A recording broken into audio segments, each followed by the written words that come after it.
जय Maharashtra. Hello. जय महाराष्ट्र. जय महाराज. काय चालू ताई?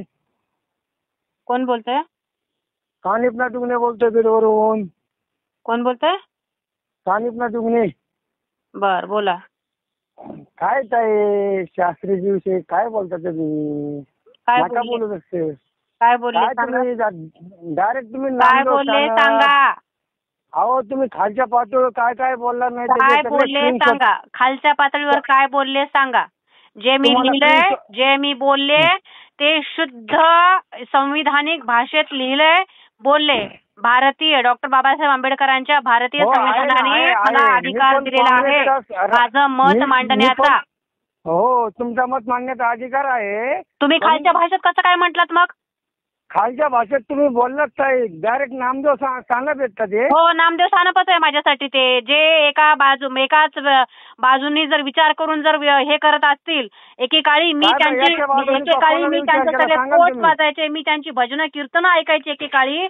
परंतु मला वाटलं होतं की ती व्यक्ती फक्त एकाच बाजूचं ऐकून त्यांना धनंजय मुंडेच्या हाताची सलाईन दिसली, परंतु वैभवी आणि तिच्या छोट्या भावाच्या रडणं दिसलं नाही. की त्यांना संतोष देशमुख यांच्या अंगावरती जे काही मार वळ अख्ख्या भारताने पाहिले, त्यांचे फोटो जे निळे झाले होते, ते फोटो त्यांना पाहून काही वाटलं नाही का? मग ती व्यक्ती माझ्यासाठी नामदेव सानपच आहे. आरोपीची बाजू नाही मानली जाईल. फक्त धनंजय मुंडेची पाठराखण धनंजय मुंडेची पाठराखण केली. मग जेव्हा एक व्यक्ती संप्रदायाच्या ह्याच्यामध्ये असते, सांप्रदायिक व्यक्ती कधीच राजकारणामध्ये उतरून एका बाजूनं विचार करत नाही.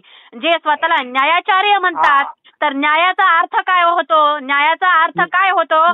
की पारडं दोन्ही साईडनं, बाजू दोन्ही साईडची ऐकून घेतल्याच्या नंतरच, पुरावे दोन्ही साईडचे बघितल्याच्या नंतरच न्याय करतो. त्याला न्याय म्हणतात, त्याला न्यायाचार्य म्हणतात.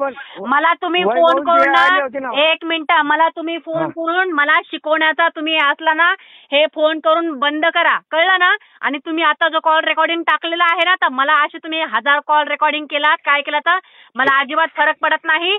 मी चुकीच्या गोष्टीवरती लिहित राहणार, बोलत राहणार. चुकीच्या गोष्टीवरती लिहित राहणार, बोलत राहणार. काम करतोय मी चुकीच्या गोष्टीवरती लिहित राहणार, बोलत राहणार. फोन ठेवा.